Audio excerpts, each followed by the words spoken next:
Welcome back to the Huntech Pro podcast with me, Johan Smith, as your host. We want to give a huge shout out to our presenting sponsor today, My Trophy Room. Preserve your proudest moments with their app's seamless photo features, designed to display your hunting trophies like never before. Download My Trophy Room from Google Play or Apple App Store. Subscribe on YouTube and follow us on our social media under Huntech Pro. Whether you're a seasoned hunter, an inspiring outdoor enthusiast, or someone who simply loves the thrill of adventure, you're in the right place. Join us as we bring you exciting stories from the wild, expert insights into hunting and shooting gear, and a front row seat to some of the most exhilarating hunts around the globe. So grab your favorite drink, settle in, and get ready to immerse yourself into the world of Huntech Pro, where every hunt has a story, and every story is worth sharing.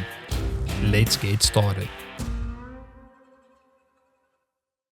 Guys, thank you for joining us on today's podcast episode. I'm very excited to share with you guys that I've got one of my fellow African filmmakers on the episode today.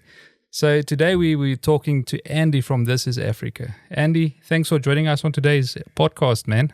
Pleasure, buddy. Thank you for having me. It's nice to be on here at last. I've seen your face everywhere, so nice to be here.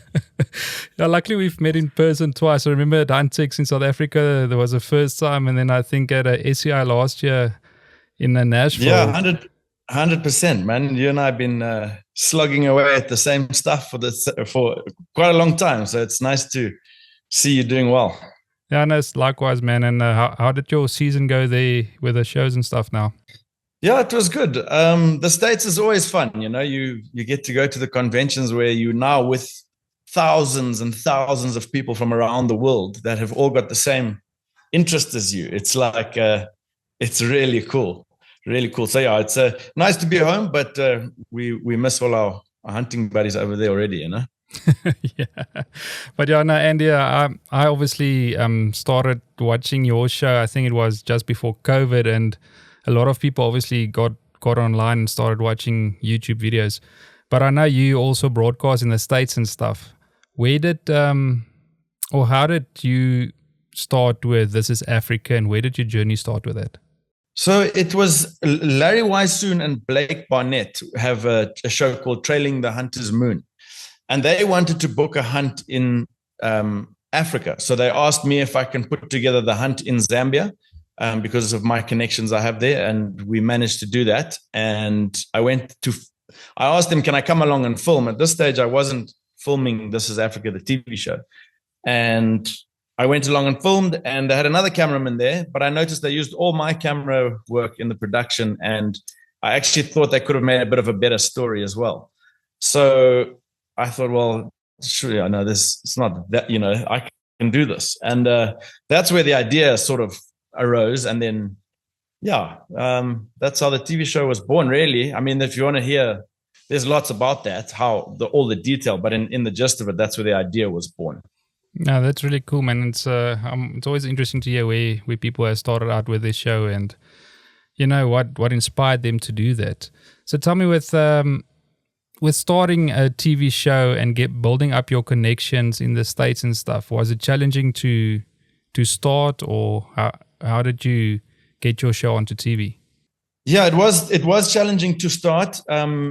Like everything in life, I think, you just got to keep plugging away. But yeah, I mean, that's a good question. How did we get on TV? So how did we so we just started asking for sponsorship. We started telling people, this is our story. We had This Is Africa, you know, we're Africans, we make an African show. And, you know, I mean, how many doors closed in your face? Unbelievable. It's just like, it becomes a bit depressing, actually. And then finally, Bill Hober from Swift Bullets, I mean, the best bullet company, I mean, the best bullet for Africa, the best bullet. Everybody, you ask anybody in Africa about the Swift Bullet, real people who really know how to hunt, they'll tell you the Swift Bullet is the best. So he was the first one who said, he actually he left the door open. He didn't just close the door. You know, he left the door open. He said, if you want me to sponsor your show, come and meet me. This is where I live. So got on an airplane over there, talked to him for 3 days, and he didn't tell us anything. He didn't even speak about the show. He didn't nothing. So we're thinking, maybe this old man here is just enjoying our company. What's going on? But he's such a good guy. I mean, if you ever meet Phil Hober, you'll know like he's just an incredible caliber of man. So yeah, after 3 days, he signed on as the first sponsor, and that was it. Yeah, that's great. If you meet someone like that, it can open those doors for you. It's always. I know for us was in the beginning as well. It was challenging to get the right people on board and people to believe in your idea and the concept behind it and what you're going to do and stuff like that. But it's once one of those doors opened up, and that's where your big breakthrough comes. But through your TV show, I've seen you book hunts as well. So your TV show helped you a lot, obviously, to get your name out there. Did you first just film a lot of hunts, or when did you become a outfitter as well? So the story begins really when I started doing my apprenticeship as soon as I left school at 18 years old, and I was in Tanzania.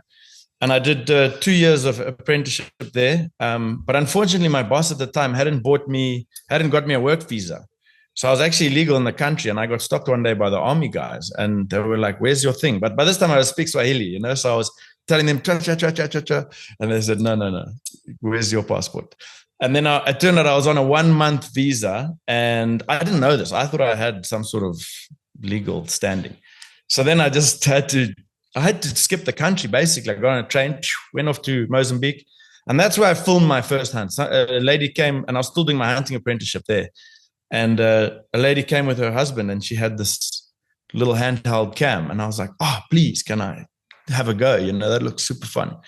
And then after it was that night, she'd invite me to a room to download the footage and have a look, and So, and then she was looking through, and she was like, "Wow, you're really good at this." So I said, "Well, thanks. It was fun, And then I came after working in Moz for 2 years.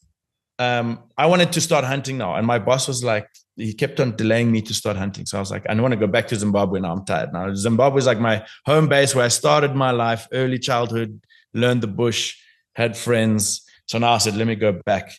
And when I came back to Zim, I wanted to do my hunting license. I wanted to finish my damn hunting license.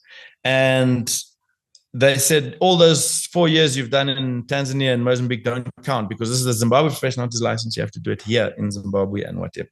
And the whole process, it's like four years, I think 3 is the minimum you can do it in, but like it's more average 5. I know oaks have done 9 years to bloody get that license.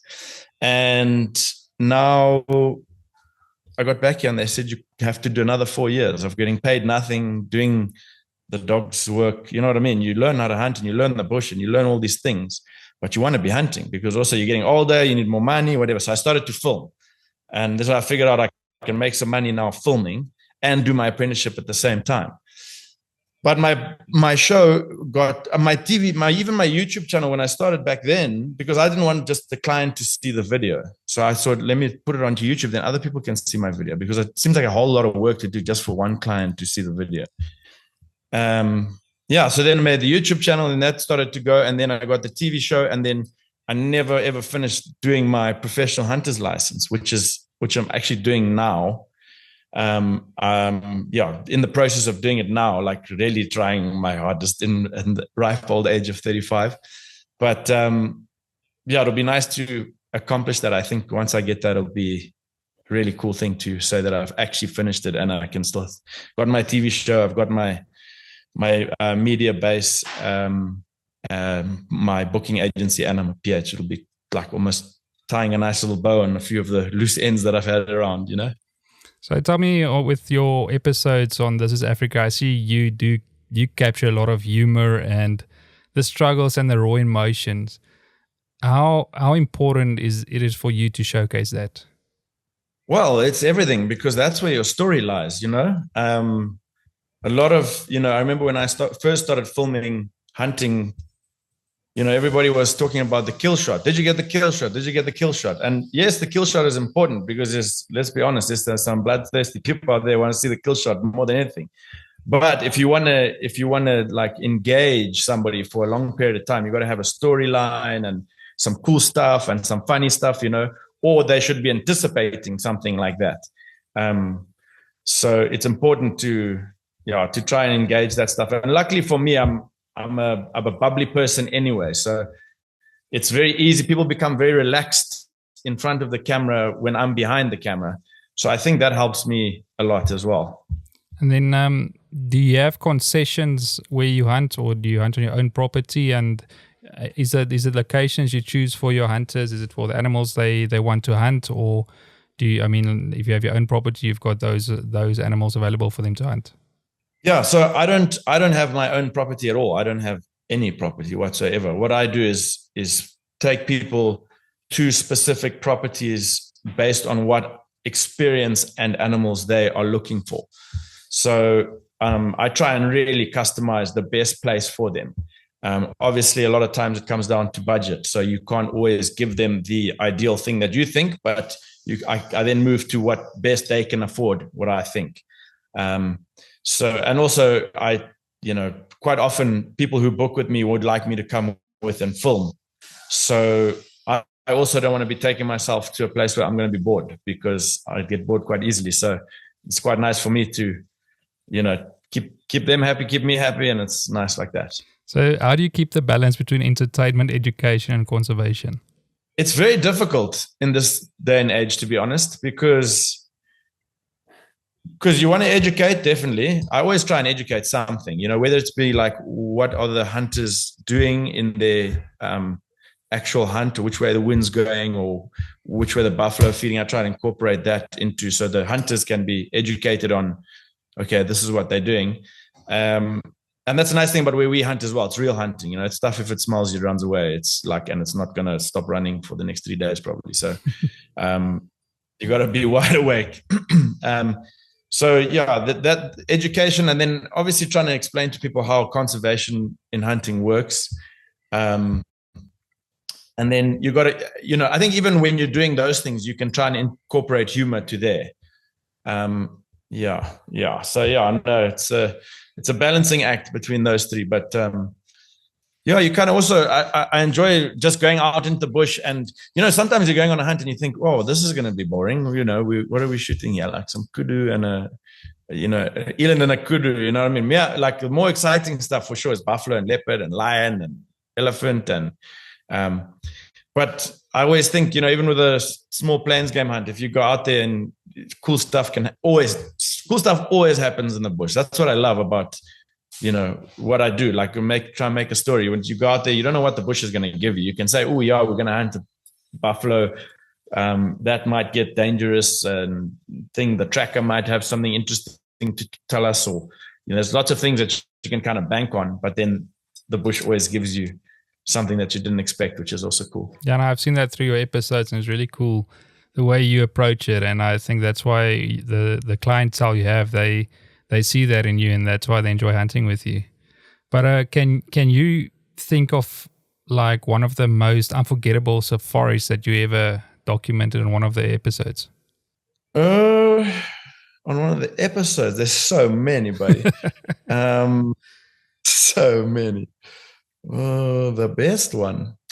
I've been, I've quite enjoyed sometimes. Well, it wasn't actually the hunt, but I went out with like 6 cameramen once, and it was quite fun trying to balance everyone and see who's got what story, and seeing how they do their work and how it's going to fit into what I'm doing. And that was quite fun.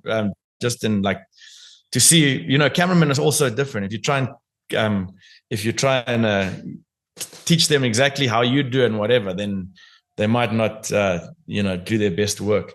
But in terms of an actual hunt, it was probably one that didn't make an episode, but we got charged by about everything on that hunt. It was uncanny. We both buffaloes charged.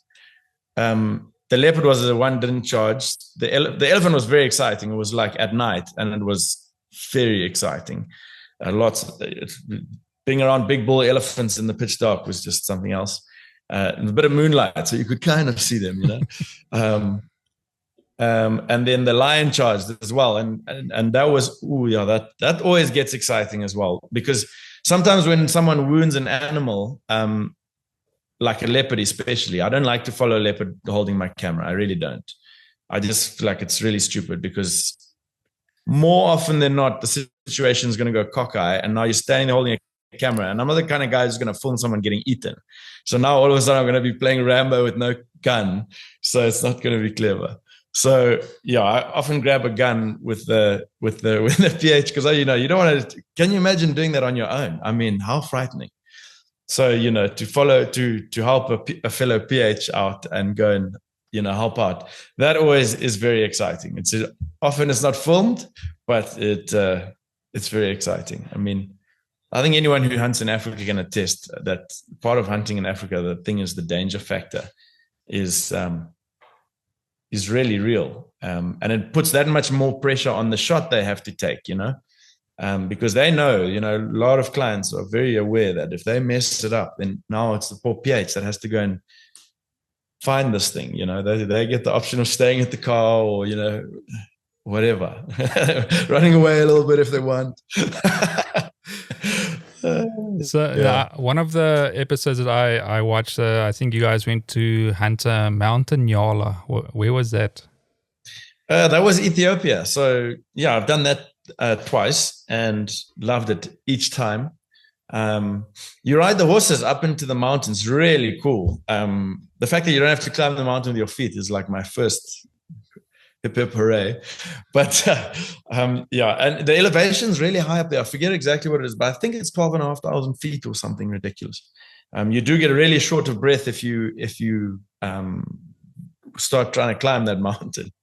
It was super fun. I mean, I went with Peter Wood, or Pete Wood. You must have seen him on the episodes and whatnot. And he's just so much fun to be around. He is hilarious. He's got like no filter between the brain and the mouth, So everything just shoots out and it's just hilarious. What a good guy to be with. And yeah, so to spend like 7 days cruising around the mountains hunting with him and clients is just super fun. So yeah, that was a great time. I got a boil on my butt. It was the most painful thing. And I had to ride my horse with that boil. And it was horrendous. It was horrendous. I survived. I was sitting on one butt cheek. When you, at no point do you sit with two butt cheeks. And so eventually, yeah, there's a funny story that goes with this. So I eventually had to ask Pete, will you please cut it open with your Havalon, because the pain is too much. But fortunately, yeah, as I pulled my pants down for him to have a look, it had actually popped with my pants coming off. So it was, yeah, then he told me, oh, I'm out. Yeah, it was interesting. But super fun time. A very expensive hunt, but, if you got the money, why not, eh? So what is one of the most unique African hunts that you've been on? Obviously, this mountain nyala is very special, but I know there's a lot of bongos and stuff like that. But what would you consider was like one of the most rarest ones you've been on? Yeah, so the bongo one was super cool. I mean, that rainforest is just so full of life. And if you're like me and you like insects and you like butterflies and you like birds and all those things and plants, man, it's just alive with all those creatures. Lots and lots of them. So you're never bored. Yeah, I know once you start walking through the jungle, you stop admiring it and you start hating it. It's like a lot of tangles and everything. We called it the forest two-step, because you get, catch one leg and all of a sudden you on your marks, get set, go. And yeah, so the forest is super fun. You get very not dehydrated, but you sweat a lot. So you drink a lot of water. But the streams and stuff in there seem pretty good. I mean, well, we were drinking from the thing, but the locals, as you know, anywhere, they just suck right out of the pond, any old water. But that was fascinating too. It was the pygmies, of course, because they're running through the forest and collecting dinner the whole way, every little creature. So fascinating to watch them and how they make little baskets so fast out of the jungle, just like they've done it a million times, which they have. And everything, even the way that the bongo was hunted, with the dogs. And so the pygmies track, but as soon as you get in range of the bongo, the dogs now go for it and surround it. And then the bongo starts fighting the dogs. Now you got to try and get in there and get a look. And it's full chaos. There's pygmies shouting you in every which way direction, telling you just shoot. And the poor PH is trying to have a look. Yeah, no, it's very, very exciting. And yeah, just a fascinating place. So tell me, when you're filming in these remote areas, I know obviously I struggle with keeping all my batteries charged. How how do you do it? No, I am very organized. That's the thing. You have to be organized, because thing is, naturally, I am not a very organized person. So in order for me to be organized, I have to be very organized. Even at home here, I have just lists of things that I have to do, get done. It's like constantly, and I like to keep myself busy. But yeah, the batteries is key. I mean, the first thing I do when I get back to camp, download footage, put new batteries on charge. Once I've downloaded footage, go and eat dinner. Once I'm come back, make sure everything's downloaded, everything's charged, get ready for the next day, put my clothes, put my shoes, put my batteries, put my camera, everything is ready to go. So when I wake up in the morning, get dressed, grab my things, out. So it's not a problem for me anymore, because I learned, like, the more organized you are, the easier your life is. So it's just do it. Yeah, I also try to do that the same. As soon as we have dinner, normally I quickly get the stuff downloaded too, so that I know I've got everything of that day in that folder, because if I get confused with which footage goes with which day, I'm screwed as well. So yeah, game over. Game over. Then if you and I remember, guys, you hear stories. I forgot to download this, that. Your client's footage is more important to him than it is to you, even. So that's the real important thing. Hey. Yeah, I always have a struggle. I wish I can clone myself sometimes, because I also hunt myself. So then I normally just hand the camera to the PH or a client who's with me. And I just say, remember to press record and don't screw up the shot. Last year I shot Hartmann's zebra. I think you guys know it as the mountain zebra. The guy with me didn't press record. He thought he just had to zoom. I didn't have an impact shot of that animal. It's super scary. So luckily I did have a GoPro shot on it, but obviously, I didn't have that impact shot on it. But yes, I know that's one of the struggles I have normally when I do hunting myself and have to film myself, Yeah, no, for sure. It's even to find good cameramen is quite difficult these days. It's like it's a bit of a dying breed, maybe. I don't know. I mean, certainly here in Zim, I don't know about South Africa, but yeah, there's not too many guys who are still doing it, Everybody can hold a camera, but if they can get good footage, that's the question. I know. And everyone's always told me that I'm good at filming, but I didn't really think I was that good at filming. And then a while ago, like I was telling you, that I did a shoot with some guys. It was actually a fishing tournament, the hunting one wasn't so bad. But anyway, the fishing one, I was just looking at guys' footage and I was like, man, I know people are saying I'm good, because, you're like, oh my, please zoom in just a little bit more. Like, come on, there's so much wasted ground there. Anyway, it's interesting. It's funny. People have been telling me for a long time that I'm good at filming, and I've actually only really started realizing that I'm good at filming. I've only taken it on board really in the last year, which is something interesting, because, you just pass it by as people are just being nice, they're just being nice. But when you actually think about it, it's done well. This is Africa has done well. And, it's one of those things like in life as well, like when you get bored, you try to do something more and something. And I think that's what Africa is going to happen. It's just going to keep evolving and keep moving with the times. I think, you've done so well as well with your podcast, eh? No, thanks, man. It's, we always just try to evolve in everything we do. I never try to compare my work to anybody else's. I just try to evolve in what I've been doing.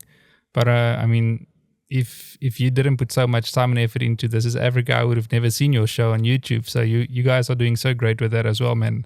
And it was, for me, to meet up with you in person was so great to see that the person I saw on camera is the same guy. So I really enjoyed meeting up with you every time and, quickly sharing a story here and there. Yeah, man, it's amazing. And I take my hat off to you. I mean, I remember, like it is for anyone in this game, it's like a lot of our success depends on your sponsors and who's willing to get on board and, see the vision. and it's not easy. It's not an easy game, and you've stuck with it, and you've really done really well. But it's incredible. And like you say, just keep grinding, and that's it. Eh? Yeah, no thanks, but it means a lot to me as well. And it's I always say let's support each other and help each other grow, and that's the best way. And for me to hear how you also struggled in the beginning, it was exactly the same for me. When I started out, the people told me, no, Huntech Pro will never work. The concept won't work. I started out in 2016 with it, so it's almost 10 years we've been busy with it. And yeah, you must just keep your focus on what you're busy with. Don't listen to all the negativity words that people want to say over you. You focus on what you want to do, and you continue growing. And like I said, with This Is Africa, you've done so well, man. And I can see on all the videos in the comments, people love what you're doing. Yeah, thanks, buddy. Yeah. I mean, it's very true what you say. You know, there's always going to be the haters, brother. There's always going to be the haters. And you know, sometimes people don't believe in you, and that's fine also. You know what I mean? You use that for your fire, for your fuel. Yeah. You know what I'm saying? You just okay. I'll see you later, pal. Yeah, no, it's and those are good to you. Then you're good to those people. Yeah, that's a nice thing about it. Yeah, no, that's what actually drives me as well. You know, is the negativity. Like people say, you'll never do it. I'm always the kind of guy to say, I'll show you, I'll do it. So. Yeah, well, that's good. That's half the battle won right there. It's a bit of dogfight. Hey? Yeah. No. But do you have any upcoming hunts? Obviously, or are you going to different regions this year in the world, or where were you focusing your hunting on this year? Yeah. So this year I've got a lot up in the Nyasa Reserve, northern Tanzania. They're on the northern Mozambique on the Tanzania border. And then I've got some in southern Mozambique, more closer to the swamps, not in the swamps, but closer to the swamps. There's some really good buffalo and plains game, sable, nyala, all that kind of, you know, that's some of the game that's harder to get all together in one wild area is buffalo, sable, nyala, that combination. And I found a place that's really good for those. It's got really good kudu as well, eland, good crocodile. So it's got that nice. So I'm going to be spending a bit of time there. And then South Africa, I'm going to Dave Freeburn. We're doing a cool video up there. And we're filming someone who's looking to get into the film industry themselves. So it's quite cool. We're going to be helping them get into the TV swing of things through This Is Africa, which will be quite fun, you know. So almost, you know, it's amazing when someone comes to you and says, you know, we'd like you to teach us to do what you do, which is I thought was like a big feather in my cap, and it was really nice. You know, it was like not the fact that it was a feather in my cap, but just the fact that someone's actually wanting to do that. It was very cool. Like, so yeah, I'm excited for that one. And then I've got some on Lake Kariba here in Zim, Lake Kariba, Zambezi region. So we've got a couple leopard hunts and a buffalo croc hunt. So yeah, I'm not going too far afield this year. Oh, I'm going to New Zealand in March, soon. So that'll be fun. I've never been to New Zealand. Not sure how the hunting will be there. I don't know if it'll be quite to my liking. I don't know about these mountain hunts, to be honest with you. So we'll see how that goes. So yeah, that's going to be an exciting year. And so I've started my podcast as well. So cool. I've got 15 episodes done. Wow. So it's I got 15 episodes done. And you know, as you go, you try and find some sponsors to help you along and whatnot. So just looking for the last sponsor. Actually, we've got 3 sponsors for the podcast, looking for one more, and then we're good to go. So it's super exciting. I love podcasting. It's really something that's, I don't know, you can talk about so many different things. It's fascinating, and you can have such interesting people on as well. So I heard last year that podcasting is the fastest growing media source in the world. So, I mean, that just goes to show you the importance of it in this day and age. So yeah, it's something exciting that I enjoyed doing. Very exciting. I'll probably get some more tips from you, but you know, I was just playing around with the idea. Okay, I'm not hunting now, so what else can I push on my social media? And I was on a lot of podcasts last year from other guys, and I just decided, okay, let me start looking into it. And then all of a sudden, people started hearing that I'm busy with podcasts, and this guy wanted to come on, and this guy wanted to come on. So, yeah, no, it's I'm trying to push out one every week, so that's why I'm filming a lot in a week. You know, so by the time when I do start to hunt, then I'll still have my podcast out there. But through this, I can reach other people that's not on my social media or that doesn't know about Huntech Pro or anything like that, because like you said, it's one of the fastest growing media platforms currently. So if the fastest, if they haven't been following us on social media, now through the podcast they listen to us, and then they can start following us. No, exactly. And you can interview anyone across the world like you do. I do like doing it in person though. There's something about that in person that I like, and I'm super lucky because I've got so many friends in the industry. You know, from I've been going to these conventions for flipping 7 years, I think. So I've met so many of the people, and I've become really good friends with a lot of South African PhDs, a lot of Namibians, a lot of Botswana guys, a lot of Tanzanians. So, my plan is to just do nation after nation after nation. It's super fun. I mean, podcasts can go anywhere. People can start talking about the whole crazy yellow stuff. So you start like, whoop, where are you going with that? Yeah. No, but it's also that we can also, we can talk like this now. And you must please, we'll post the link of your podcast so people can go check yours out as soon as it's available. And it's what else do you have planned for you? So you've got your hunts coming up and you've got the podcast. Is there anything else you're planning? So I go on Saturday, which is today's Thursday. So I go on Saturday to Bulawayo to do my shooting test. I've passed my learner's license, which is really difficult as well. You have to study a bunch of 4 different papers, not 4 examinations you have to write on different topics.